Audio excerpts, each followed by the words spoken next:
والد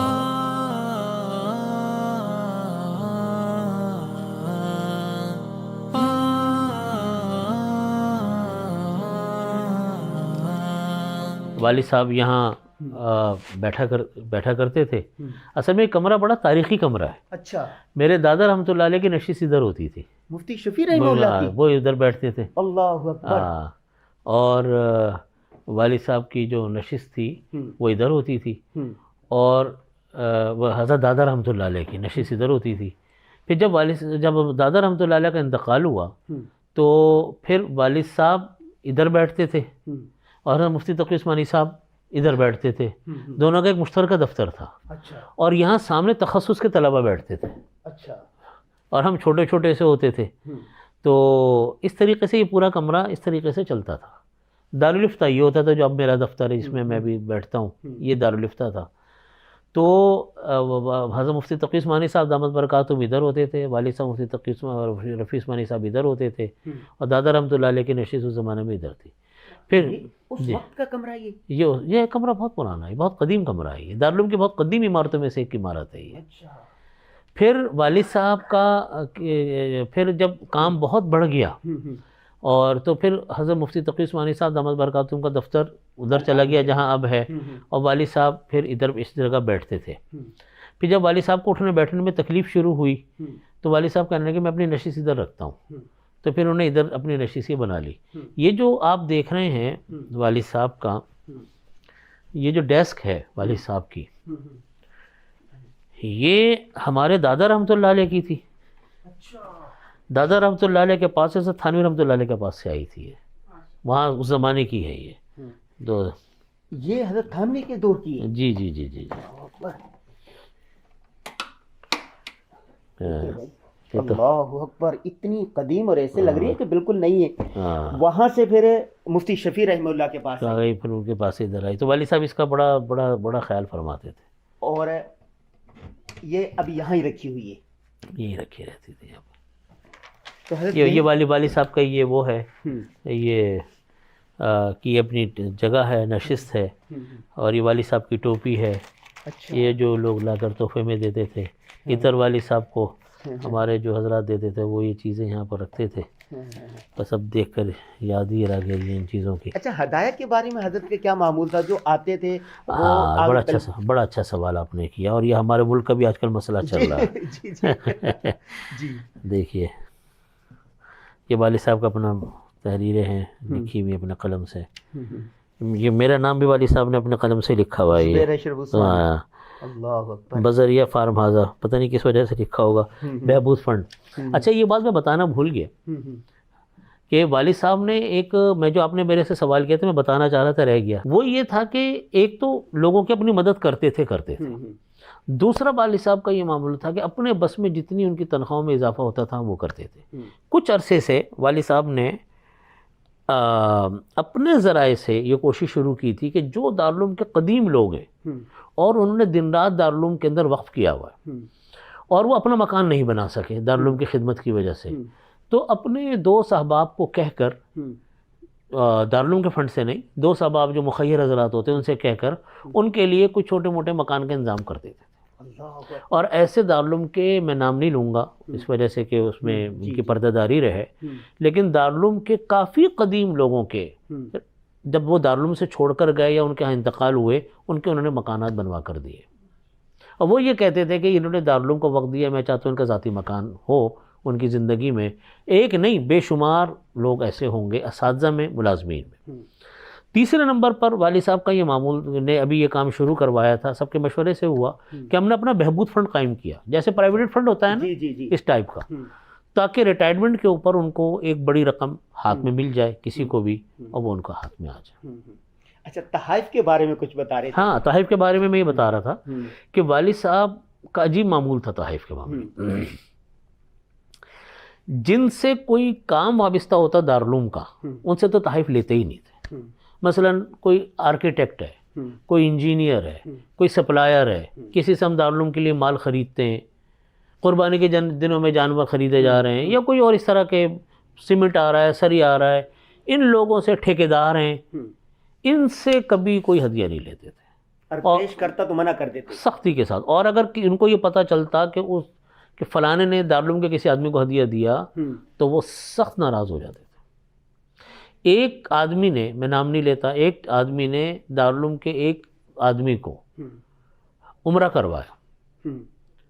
اچھا، جن صاحب نے عمرہ کروایا وہ دارالعلوم میں کافی چیزیں سپلائی کرتے تھے، اور جن کو عمرے پر بھیجا گیا وہ دارالعلوم کے میں تھے. انہوں نے والد صاحب نے ان کو بلا کر کہا کہ دیکھو تم نے جو عمرہ کیا یہ حرام پیسوں سے عمرہ کیا ہے تم نے، اور یہ تم نے بالکل غلط کام کیا. اور فرمایا کرتے تھے کہ جس آدمی سے کوئی مفاد وابستہ ہے اس سے ہدیہ نہیں لیا جاتا. اس لیے دارالعلوم کے جتنے طلباء داخلوں کے لیے آتے تھے ان سے کبھی ہدیہ نہیں لیتے تھے. نمبر 2، کوئی دارالعلوم کو کوئی آدمی کوئی بال سپلائی کرتے ان سے ہدیہ نہیں لیتے تھے. اور جن سے ہدیہ لیتے تھے وہ درمیانے درجے کا ہدیہ، یعنی کہ بہت اعلیٰ عرفہ قسم کا یہ چکر نہیں ہوتا، اور نہ کسی کو لینے دیتے تھے، پتہ چل جائے ناراض ہوتے تھے. جو تحفہ دارالعلوم میں آتا تھا بحیثیت صدر دارالعلوم کے، مثلا کوئی حکام آئے ہے نا جی، قالین کا تحفہ سے لے آئے، کوئی بڑا سا کوئی اور ایسا مہنگا کوئی ہدیہ آ گیا تو وہ دارالعلوم میں جمع ہوتا تھا، وہ تو گھر جاتا ہی نہیں تھا. اچھا، تو دارالعلوم میں اس کے لیے کوئی جگہ مختص ہے جہاں پر ہدایت اسٹور میں جمع کر دیا کرتے تھے. وہ پھر دارالعلوم میں کسی کام میں آ گیا یا کبھی فروخت ہو گیا. اور اگر کوئی کھانے پینے کی چیز آ گئی، جیسے مٹھائی آ گئی، فروٹ آ گئے، مگر آئے بحیثیت صدر دارالعلوم کے تو وہ دارالعلوم کے لوگوں میں تقسیم ہوتے تھے، وہ گھر نہیں جاتے تھے. اور کوئی ہدیہ اگر ایسا آتا تھا جو اپنے پرانے تعلق کی وجہ سے کسی نے کوئی ہدیہ دیا، جیسے طلبہ ہدیہ لے کر آ گئے اور مگر پرانا تعلق اور اس سے کوئی مفاد وابستہ نہیں ہے دارالعلوم کا، اس سے ہدیہ لیتے تھے، لیکن وہ بھی ایک درمیانی حد تک، بڑا نہیں. تو پھر ان ہدایہ کو گھر میں استعمال کرتے تھے یا آگے دے دیتے تھے؟ بس وہ کبھی رکھ لیا کبھی دے دیا، کس طرح وہ تو معمول چلتا جیسے یہ ہدیہ رکھے ہوئے، ہاں یہ عطر ہیں. تو اب اس میں عطر میں ہوتا یہ تھا کہ جو ان کو عطر پسند ہے وہ عطر جو ہے وہ مثلا عرق گلاب وہ گرمیوں میں لگاتے تھے، سردیوں میں عود لگاتے تھے، تو وہ رکھ لیتے تھے، باقی کسی کو تحفے میں دے دیے. تو یہ ہدایہ حضرت کی زندگی کے آئے ہوئے ہیں جی ہدیے کے، یہ تو والد صاحب کے اس میں جائیں گے ترکے میں. اچھا، یہ جو کمرہ ہے ابھی جوں کا توں رکھا رہے ابھی تو ابھی ایسا ہی ہے، جیسے ان کے آپ کے دادا مفتی شفیع رحمہ اللہ کی وہ سامنے ٹیبل ہے، ہاں، اور یہاں پر مفتی رفیع عثمانی رحمہ اللہ کی ٹیبل ہے. جی. اب اس کو یوں ہی رکھیں گے؟ اب دیکھیں، اب مشورہ کرتے کیا ہوگا، ابھی سوچا نہیں اس بارے میں. اچھا، یہ حضرت کی جو ترتیب ہے یہ حضرت خود رکھتے تھے یا ویسے کیفا متفقہ ہوگی؟ نہیں ان کی. اچھا، اسٹیشنری والی صاحب کا معمول تھا کہ اسٹیشنری اپنی ذاتی رکھتے تھے، چاہے دارالعلوم کا کام ہو. کام تو سارا دارالعلوم کا ہوتا تھا، لیکن کہتے تھے بیچ میں ذاتی کام بھی کرتا ہوں.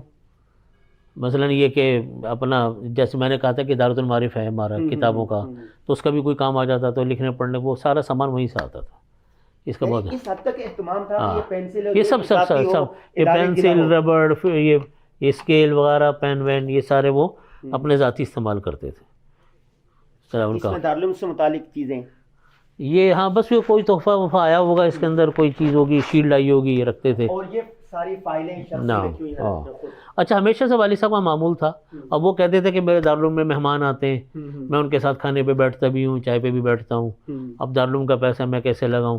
تو مہمان خانے کی مد میں ایک اچھی بڑی رقم وہ ہر مہینے دیتے تھے، تاکہ اگر میں ان کے ساتھ بیٹھا اٹھا تو میرے اوپر مدرسے کی طرف سے کوئی پیسہ خرچ نہ ہو. یہ ان کا ہمیشہ سے معمول. تاریخی کمرہ ہے، صرف حالت کا نہیں ہے. اور یہ کیا کسی طالب علم کی ہے یا خود خرید کر؟ نہیں، یہ کسی نے والد صاحب کو شعر لکھ کر بھیجا تھا، نیچے نام بھی لکھا ہوا ہے، عاصم عثمانی. میرے گناہ ہزاروں صحیح شمار تو ہے، تیرے کرم کا تو یا رب کوئی شمار نہیں. اسی یقین پہ بخشش کا ہے یقین مجھ کو، کسی عمل پہ بھی بخشش کا انحصار نہیں. حضرت کو پسند آیا اور حضرت نے لگا. اور بڑے طریقے سے یہ جو فائلیں ہیں دارالعلوم کے انتظامی عملے کی فائلیں ہیں، جو دارالعلوم کا انتظامی عملہ ہوتا ہے. یہ کتابیں جو ہوتی ہیں، یہ کتابیں والد صاحب تحفے میں دیتے تھے لوگوں کو، اپنی تصانیف یا دوسری، وہ بھی ادھر رکھتے تھے. کچھ زکوٰۃ جو ہمارے ادارے کی زکوٰۃ نکلتی ہے، جو ذاتی ادارے کی زکوٰۃ نکلتی ہے، وہ بھی یہاں رکھتے تھے. تو وہ الگ الماری ہے، وہ تو ابھی ہم نے یہاں سے ہٹا دی ہے، اور یہ الگ الماری ہے. تو یہ الگ الگ حساب ہوتا تھا کہ ذاتی الگ ہوتے تھے اور زکوٰۃ میں دینے کے علیحدہ ہوتے تھے. اور ماشاءاللہ والد صاحب کے اللہ نے وقت میں برکت دی تھی. اتنی سب کچھ کے باوجود بھی تصانیف بے شمار ہیں. جی تصانیف بہت زیادہ ہیں ماشاءاللہ. بس یہ اللہ نے بزرگوں کو. یہ جو فائلیں یہ دادا کے دور کی نہیں، یہ دارالعلوم کے اپنی، یہ انتظامی فائلیں ہیں، یہ ہمارے انتظامی عملے کی فائلیں ہیں. یہ والد صاحب کا انتظامی دفتر تھا، تو جیسے اسٹاف کی طرح طرح کی فائلیں بنواتے تھے تو وہ رکھتے تھے. تو دادا کے دور کی، دادا کی یہ نشست ہے، یہ جو ہے یہ زمینی نشست ہوتی تھی، زمینی نشست ہوتی تھی. ٹھیک ہے ٹھیک ہے ٹھیک ہے. کمرہ یہ اور باقی ساری آپ نے ایک یادگار کے طور پر، برکت کے طور پر رکھا ہوا. یہ مسجد کا مینارہ ہے. یہ ہمارے ہاں مینارے کا ایک ماڈل بنایا گیا تھا. جب مینارہ بن رہا تھا، مینار بنتے بھی والد صاحب نے اس بات کا اہتمام کیا کہ مسجد کا پیسہ مینار پہ نہیں لگے گا. اچھا. یعنی وہ کہتے تھے لوگ مسجد کا پیسہ دیں گے، ہو سکتا ہے کل آ کے اعتراض کریں میں نے تو مینار پہ لگانے کے لیے نہیں دیا تھا. تو انہوں نے باقاعدہ اس کا اعلان کیا کہ ہم مسجد کا پیسہ مینار پہ نہیں لگائیں گے، بلکہ مینار کے لیے الگ اکاؤنٹ کھلوایا. یعنی دارالعلوم کے اندر اکاؤنٹ جو ہوتے ہیں وہ الگ کھلوایا، اور رسید بک پہ بھی نام مینار کا ہی لکھوایا تھا. یعنی کوئی مینار کے لیے دے گا تو وہ یہ کہہ کر دے گا میں مینار کے لیے لے رہا ہوں. یہ ان کا خاص وہ تھا. اور وہ کہتے تھے تاکہ کل کوئی اعتراض نہ کرے میں نے مسجد کے لیے دیا تھا، آپ نے مینار پہ لگا دیا. اور لوگوں کو ترغیب دیتے تھے کہ میں مینار اس لیے بڑا بنوا رہا ہوں، یہ پوری انڈسٹریل ایریا بہت لمبی جاتی ہے، اس پہ کوئی بڑی مسجد نہیں آتی، تو لوگ مسجد کو دیکھ کر پھر یہاں پر رکیں. فیملیاں گزرتی ہیں یہاں پہ، خواتین کی بھی نماز کی جگہ رکھی ہوئی ہے مسجد کے نیچے، تو فیملیاں گزرتی ہیں، ان کے یہاں خواتین کو نماز پڑھنے کے مسائل درپیش ہوتے ہیں، تو ایک اچھی صاف ستھری جگہ ان کے لیے پردے کے ساتھ میسر آ جائے، اس لیے انہوں نے اس کو. یہ دادا کا، یہ والد صاحب کا، اور یہ حضرت کی زندگی میں یہ آپ کا کمرہ ہو گیا تھا؟ جی میرا کافی سالوں سے، بہت سالوں سے میرا چل رہا ہے. یہ بھی کسی نے تحفہ بھیجا ہوگا حضرت کا نام؟ یہ کسی طالب نے لکھ کر بھیجا تھا. طلبا سے اتنی محبت تھی کہ یہیں وہ ہو گیا. یہ شعر میرے دادا، یہ میرے بڑے تایا جو ہے نا ذکی کیفی صاحب رحمۃ اللہ علیہ، یہ ان کے اشعار ہیں. کیف و سرور و نور کا ہر سو ہجوم ہے، یہ درسگاہ دی ہے دارالعلوم ہے. یہ تو بہت مقبول ہے. یہ پوری حضرت ذکی کیفی صاحب رحمۃ اللہ علیہ کی پوری ایک نظم ہے. اچھا. وہ کیفیات میں لکھی ہوئی ہے، تو یہ والد صاحب کو بہت پسند تھی، اس لیے ہم اس کو لگاتے تھے. اللہ اکبر اللہ اکبر. یہ ماڈل ہے دارالعلوم کا؟ یہ دارالعلوم کی مسجد کا ماڈل ہے. جب مسجد بن رہی تھی یہ مسجد کا انہوں نے ماڈل بنا کے رکھا ہوا تھا. یہ کیا سامنے وہ جو لٹکا ہوا ہے؟ یہ ایک مرتبہ نیوی والوں نے، جی ایک مرتبہ نیوی نے کہ حضرات نے والد صاحب کو سیرت النبی کے حوالے سے درس کے لیے بلایا تھا اپنے نیول اکیڈمی میں، تو وہاں انہوں نے یہ نشان دیا تھا والد صاحب کو، تو یہ انہوں نے اس کو لگایا ہوا ہے یہاں پر. یہ مسجد کا نقشہ ہے. یہ کسی نے بھجوایا تھا والد صاحب کو. دارالعلوم کا جو مینار ہے یہ در حقیقت مدینہ طیبہ مسجد نبوی اعلیٰ صاحب صلاۃ والسلام کے میناروں کی بالکل سیم ٹو سیم کاپی ہے، اور وہیں سے انہوں نے ڈرائنگیں منگوا کر اس کو کاپی کیا. بس ایک فرق کیا کہ اس کی جو اونچائی تھی مینار کی وہ 320 فٹ ہے مدینہ طیبہ کے میناروں کی، مسجد نبوی کی. ہمارے مینار کی اونچائی 262 یا 265 فٹ ہے تقریباً. اور وہ کیا فرماتے تھے کہ میں احتراماً اس کو کم رکھ رہا ہوں، ورنہ ہم نے پورے اس کو کاپی کرنا تھا. تو پھر یہ 4 کیوں نہیں بنے، ایک ہی بنا؟ اصل میں وہ نقشہ تو 4 کا تھا. نقشہ ہم نے جو بنوایا تھا والد صاحب نے 4 کا بنایا تھا، لیکن وہ اتنا مہنگا بنا ایک مینار. اس کی وجہ یہ تھی کہ ہمارے جو مینار ہے یہ انجینئر حضرات کا کہنا یہ تھا، آرکیٹیکٹ حضرات کا، کہ یہ زلزلے کی پٹی پہ ہے تو اس کو زلزلہ پروف ہونا چاہیے. تو زلزلہ پروف بنانے میں اس کے اوپر خرچہ اتنا بڑا بھاری بھرکم خرچہ آیا، اور اتنے موٹے موٹے سریے اس میں ڈالے گئے کہ ہم اتنے موٹے سریے تو ہم نے کسی نے دیکھے بھی نہیں تھے. تو والد صاحب نے کہا بس ایک ہی کے اوپر اتنا خرچہ آ گیا، بس ضرورت پوری ہو گئی اور ہم نہیں کر سکتے. زلزلہ پروف ہے؟ زلزلہ پروف ہے. باقی اللہ حفاظت فرمائے اس کی. یعنی مسجد کی کاسٹ ایک طرف اور اس کے آگے پیچھے کاسٹ، تو اس لیے وہ فرماتے تھے کہ کبھی شان دور سے نظر آتا ہے ایک نا مینار جو ہے نا، ایک ویسے بھی علامت ہے. تو اس لیے وہ کہتے تھے بس ایک کافی ہو گیا، ضرورت انشاءاللہ پوری ہو جائے گی.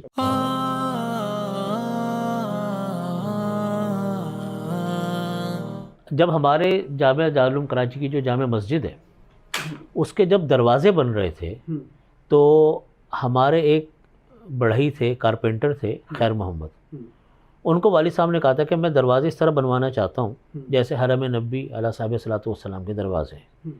اس نے کہا تھا میں ہاتھ سے بناؤں گا. تو انہوں نے کہا تھا کہ آپ اس کا ماڈل بنائے، تو اس نے ماڈل ہاتھ سے بنا کر دیا تھا. یہ ہاتھ کا، عموماً ماڈل کمپیوٹر کا بنا، کمپیوٹر کے بنے ہوتے ہیں، اس نے ہاتھ سے بنا کر دیا. پھر والد صاحب نے اس کو یہاں میرے کمرے میں لگوایا، تو میں نے اس کو اپنے ہاں لگایا تھا.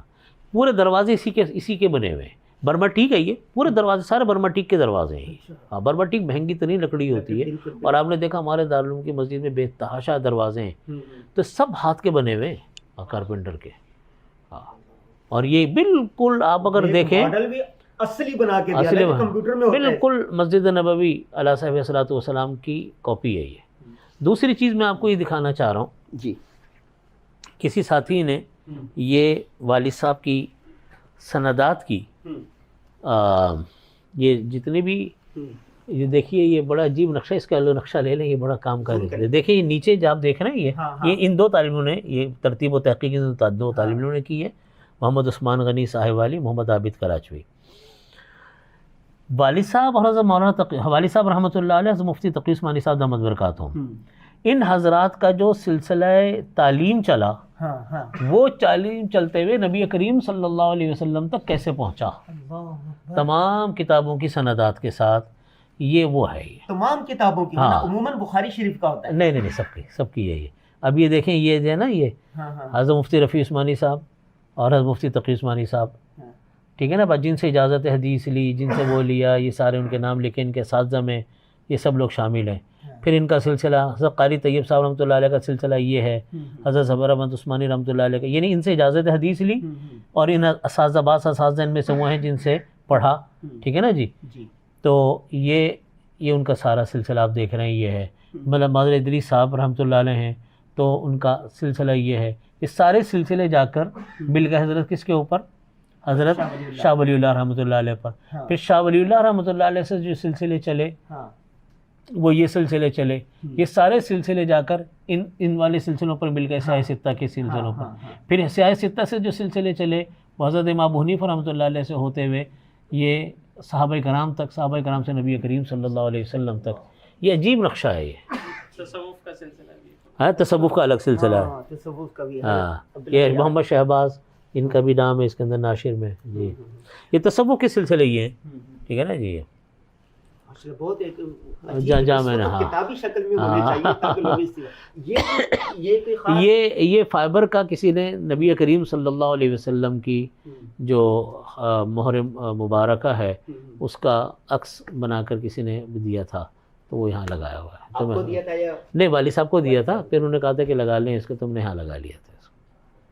حضرت آپ نے کمرے کی زیارت تو کروا دی یہاں پر, تو گھر میں جو حضرت کا وہ تھا اس کے بھی ایک تیشنگی باقی ہے. چلے انشاءاللہ کبھی موقع ملے گا انشاءاللہ.